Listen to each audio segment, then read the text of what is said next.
We have a dynamic duo taking it up one more next level. You guys ready? Ambassador, Triple Diamond, Dr. David Silverman, and Diamond Danielle Matthews.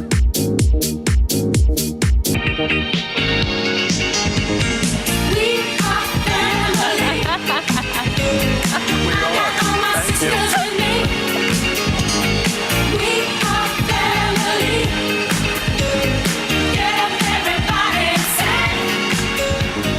We are family.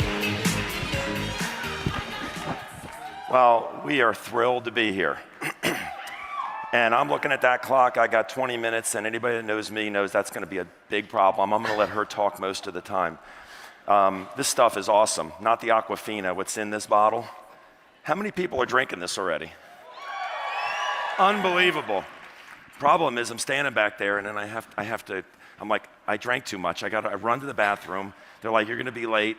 Things happen for a reason. I go in the bathroom, and Wendy, hi. I know you're watching. Wen at home, my wife.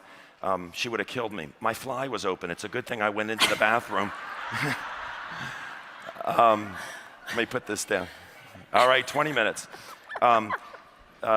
Zoltan, congratulations wherever you are. Amazing. Big round of applause for Zoltan.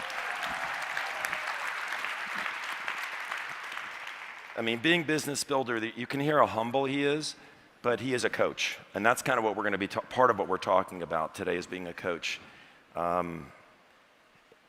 This business is really about, as Tyler says, it's about building people and opening minds. And that's what our topic is. And Tyler called us and said, you guys are the last topic. You got to kill it. So that's why I said, well, let Danielle do it, because she kills everything she does. This diamond is amazing. Give her a round of applause. How many people are on her team here? There you go. So, next level marketing. It's not just a tagline. I knew from the beginning when I met Tyler and Virtus, I already saw the product work. I knew what we had in this thing, that it was very, very different. And you should be proud to be in this company. It is rare in this industry what we have. So, we're going to talk about the difference. And look at that picture. Look carefully at that picture. That was in Melbourne, Florida. Look at the faces on people here. Oh, that's icing on the cake, really. It's just an amazing thing. But we're going to talk about going from building checks to building people and closing sales to opening minds. And I am passionate about both. I'm going to focus on both. I'm going to hand it to you in a minute. But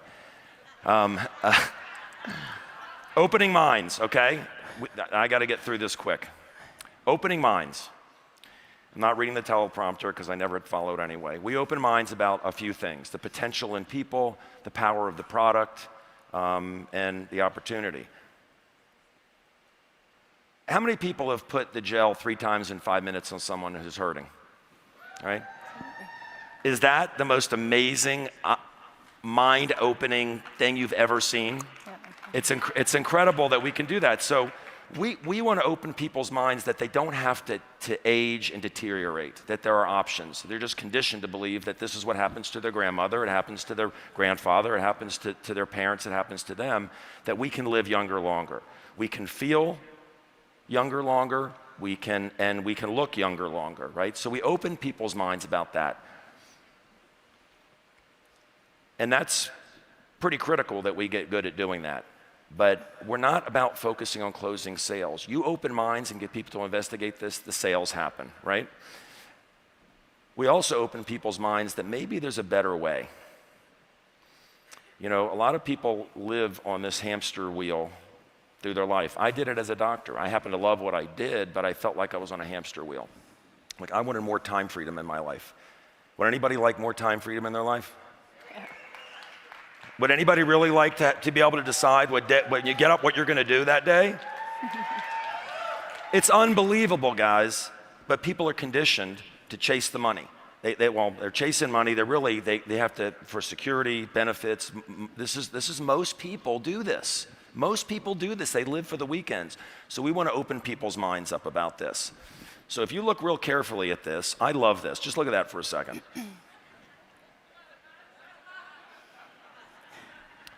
The two guys in the front have pretty closed minds, don't they? And they keep doing what they're doing. They keep doing what they're doing, and you're like, hey, open your mind. Look, maybe there's something better, right? We really do get paid to open minds and to build people. That's what we get paid to do, right? And remember this slide, because part of also opening minds is about themselves. We power potential. And a lot of people just don't have belief in themselves. And Zoltan is an expert at doing this. Danielle is an expert at doing this. She became an expert at doing it. And building people is what the rest of this talk is going to be about. And I'm going to turn it over to Danielle. Here you go, Ben.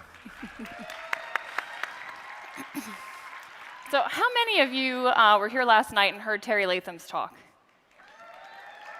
Terry has this beautiful way of keeping things short, sweet, and simple. And if you listen to what he says, it packs a punch. And I will never forget reaching out to him for some advice on how to take my business to the next level. And at the time, it was trying to get myself and my business to the diamond level. And Terry said to me, well, Danielle, diamond's a mindset. That was it. And then he just kind of went on, like there's nothing more to talk about. It's just simply a mindset. And it didn't register with me. I was like, what does he mean by that? And it kept bouncing in my head. Diamond's a mindset, diamond's a mindset. Until finally it hit me. And I don't know if you all have heard the phrase, as within, so without. Or this concept that life is a mirror. But I was in a Bob Proctor course, and one of his trainings, he was saying, if you don't like the results that you're getting in life, you need to look in the mirror, because they are your results. And it was at that moment that what Terry said to me really hit me, the gravity of those words. He was saying, it's a mindset, Danielle. It's internal. It's something within you. It's your thoughts. It's your beliefs. That's going to inform the actions that you are then going to take. And so when I think about this concept that Tyler asked us to speak on, building people, to me, the first person that you need to build is you. And it's so interesting because I think when we look at our results, sometimes we have a tendency to maybe blame something external. We say, well, this was going on with my kids, or my spouse, this is happening, or my upline, my downline, corporate, COVID, whatever the reason. But guys, when you put the blame out here, the reasoning for those results, you get off balance. And the reality is, if you realize that regardless of the circumstances, if you take this and you say, you know what, I actually get to choose my thoughts. I actually get to choose what I'm going to believe in and where I'm going to focus my energy. It is so empowering to take ownership. And when you take ownership, it does sit everything squarely on you. Okay, you can no longer be the victim. And it's a big reality check. You have to start asking yourself some pretty intense questions. Who am I? What is it that I really want in life? What do I feel that I'm worthy of, that I deserve? What's getting in my way? What are the beliefs that are stopping me? And honestly, as you start to do that, you start to peel away all of these false narratives that we get implanted in us. And what happens is you start to actually see the truth of who you are, which is this reality that there's infinite potential flowing to and through you in every single moment. And the highest version of yourself is right next to you. It's right here. And that's why I love this image of the cat looking in the mirror and seeing a lion, the highest, truest version of itself. And you have that within you too. And Bob Proctor has this incredible, he has so much incredible work, and I wanted to honor him as he passed away this year. And just clap if you have been touched by this man in some way. Yeah. He always spoke about the law of vibration, and it's as real as the law of gravity. And if you understand it, it's probably working for you. And if you don't, it's probably working against you. And so he always defined it as, the law of vibration states that you will attract in what is a match for you vibrationally. And what's interesting is that if you were to think of different frequencies, okay, almost like a radio station. What are you dialed into? And Chuck put up the other day, this room was just filled with newspaper articles, a lot of them having a lot of fear, a lot of sadness, a lot of really intense events that we as a collective have been through over the last couple of years. And it's interesting because so many people take that in, and it's what they think about all the time. And it starts informing their beliefs. They have this fear set in, which informs then the actions that they take. And all of a sudden, they become almost a victim of their circumstance without even realizing it. I mean, how many of you know somebody that constantly is having a problem, the next crisis? It's just like they can't get, I've seen some hands, they can't get out of that funnel. And it's like spiraling down. Well, the reality is you can have the same thing spiraling up. And you know what Bob always says, if you want to know what your true thoughts and beliefs are, because sometimes there's subconscious programming in there, he says just take a look at what your current results are. Don't judge yourself. Be grateful for the journey that got you there. But honestly, over the last couple of days, how many of you have started to think about a different reality for yourself? Yeah. Have allowed yourself to maybe dream a little bit, to feel what it would feel like to get out of this state where you are now. And so, how is it that we go from where we are to up there? How is it that we need to, how do we shift this vibration that we're in, that frequency that we have? And as I was learning in this training with Bob Proctor, I thought, okay, that picture of the lion actually came up to me, and I thought, okay, how do I bring that highest version of myself in my face every single day? And interestingly enough, last convention, back in 2019, I had seen Terry Latham again in the hallway, and he had his $1 Million Earner Club jacket on. And on a whim, I said, hey, Terry, can I take a picture with that? And so I put it on, and it had Business Builder of the Year and a pin and the stamp on the jacket, and we snapped a quick photo. And so what I did is I thought, you know what? That is the frequency that I want to attract in from. That is where I'm going. And so I printed out the photo, literally huge, 8 by 10. I framed it. I put it on my kitchen table. I also printed out a magnet. CVS had this like wooden block thing that I put the image on. And so it was in my face all the time. And I have never taken a photo of something that hasn't happened. And so I put that photo right next to my computer. And so every single day before I got onto any Zoom call, any phone call, I said, how does this version of Danielle show up? What is she saying? How does she talk about this opportunity? How does she talk about this business? How is she answering questions? And what I realized is that she was incredibly clear, she was incredibly confident, and she stood in her power in every single moment. And so I looked at that and I said, okay. And I started being that. I became more clear. I became more confident. I started to stand in my power. And what happened? Well, my reality shifted. All of a sudden, these people showed up that also were clear, confident, and were always standing in their power. People showed up that were looking for a leader that was clear, confident, and standing in their power. And so my reality has started to shift up to this next level.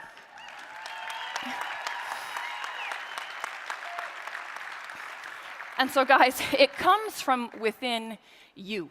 You have to build you first. And as you peel away these things, and as you start to understand yourself better, what happens is you also start to understand others better. And so what I want to do now is kind of take a little pivot. And I want you to put your leadership shoes on. And I want you to ask yourself this question. If you can integrate this concept and you understand what I'm saying, how can you use this concept to then support your team? And I'm so grateful to David. You know, he has never brought in anyone external to train us on our team. And, you know, through COVID, there were some interesting things going on, obviously, and he brought in a trainer named Brian Biro. And Brian talked to us about this Pygmalion effect.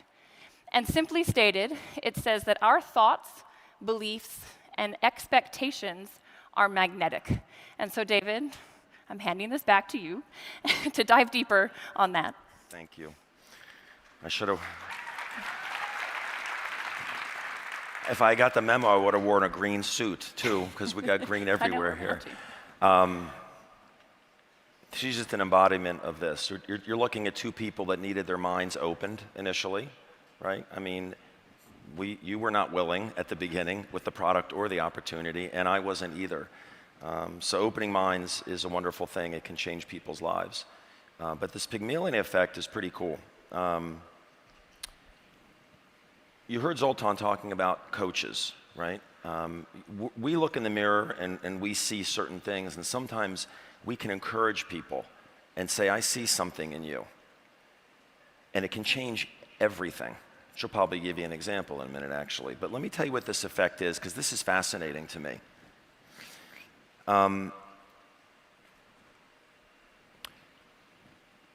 Jacobs and Rosenthal, right? They did a study. They did several studies. I'm going to give you one example. They went to a school, and they did IQ tests on all the elementary school students. And then they went to a group of their teachers and said, this group is gifted. These students are gifted. And they have incredible potential. That's all they said. And in fact, it was random. They tested, but they just picked randomly. There was nothing gifted about them, unless it was by coincidence. At the end of the year, they retested. All of those students excelled, way beyond the other students. What does that tell you? It tells you that everybody's got potential. They have to tap into it. They even did a study with rats, and they gave these researchers, said, these rats are, they used the word mentally retarded. That's what's in the paper. These rats are kind of mentally retarded, but these are normal. Teach them how to go through the maze and get to the cheese. And all the rats, it was random. They were all normal rats. The ones that were the ones that thought they had the smarter rats all did better than the other ones. It's belief in people.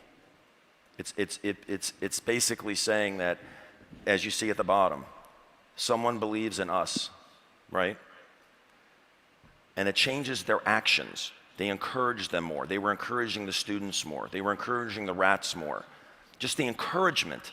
And it's almost a self-fulfilling prophecy. Because if they put more attention on, say, these guys are better, I'm going to put more attention on them, then it changes the students' beliefs in themselves. They're like, wow, you're doing really good, Johnny. This is amazing. Look at you go.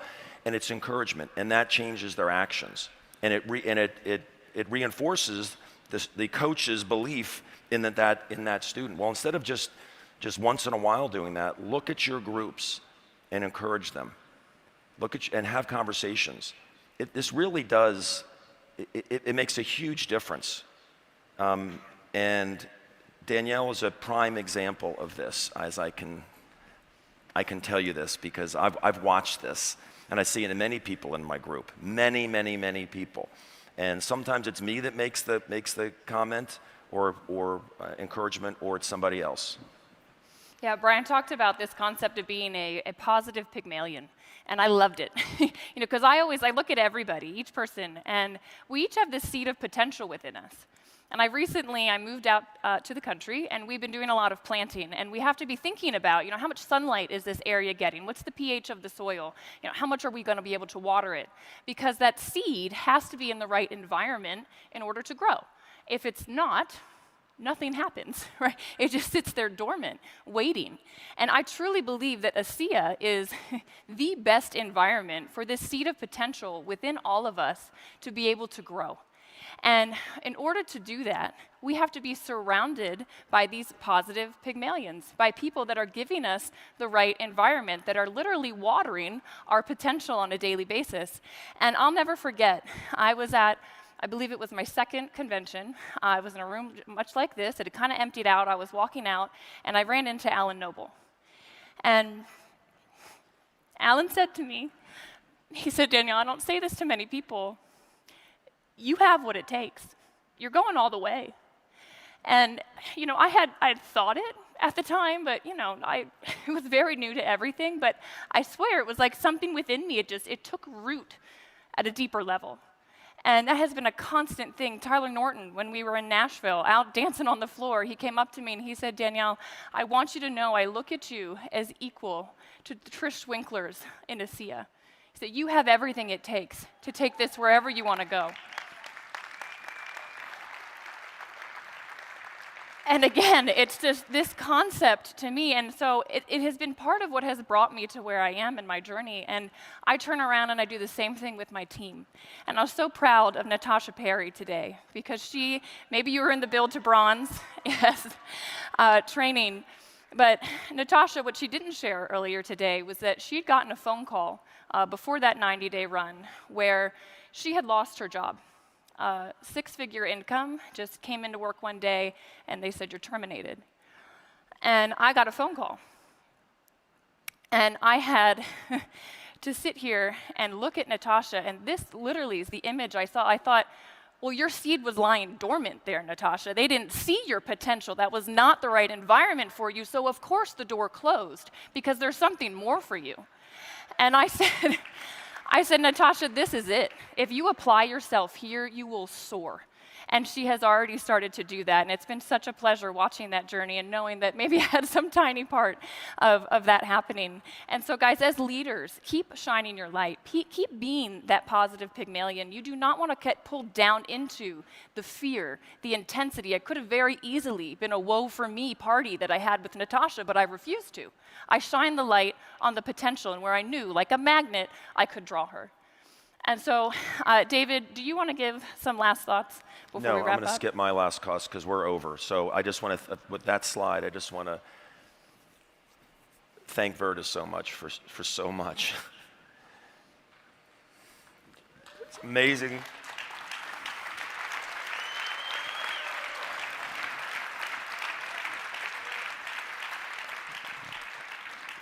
Virtus, I think you're watching. We love you so much. Thank you for what you've done for us and for humanity. I'm not going to talk about what I was going to. You finish. Whew, okay. Well, let's take a moment. I want you guys to close your eyes, and I want to pour into you all a little bit. There's something in you that is wanting to express itself in a greater way. And from this moment forward, you are done playing small. You are done being the extra in your own movie. It is time for you to be the star. Your time is now, and there is no question that this is absolutely your moment. And I want you to feel the feeling that you have in your body right now. And I want you to imagine your dream, your goal, the highest version of you. And I want you to imagine it as a color. And I want you to take that color and I want you to put it in the center of your chest. This represents your purpose, your dream, your outcome, that fullest expression of what you were put on this earth to do. And I want you to take that color and I want you to take this feeling and expand it and make it richer and make it darker and make it fuller. And I want you to expand it through your chest, down through your feet, so it is rooted so strong in the earth. And now I want you to open it up through the top of your head until this color, this light is shining as the lighthouse, the fullest expression of the person that you were meant to be. You represent an example of what it means to no longer play small, of what it means to be the greatest version of yourself, and that is going to cause others to be the greatest version of themselves. You are a beacon, an example of what is possible, and because of your belief, and because of your conviction, and because of your determination, your passion, others are going to want to be around you. They will feel that if they get around this energy that you hold right now, that they will be able to achieve their dreams too. You were put here for a reason, to be of service, to be a beacon. And as Bob Sima says so beautifully, you are an accumulation of the lives that you touch. And I want you to open your eyes now and just know that I see you, I believe in you, and keep shining your light. Thank you. Wow. Wow. You fucking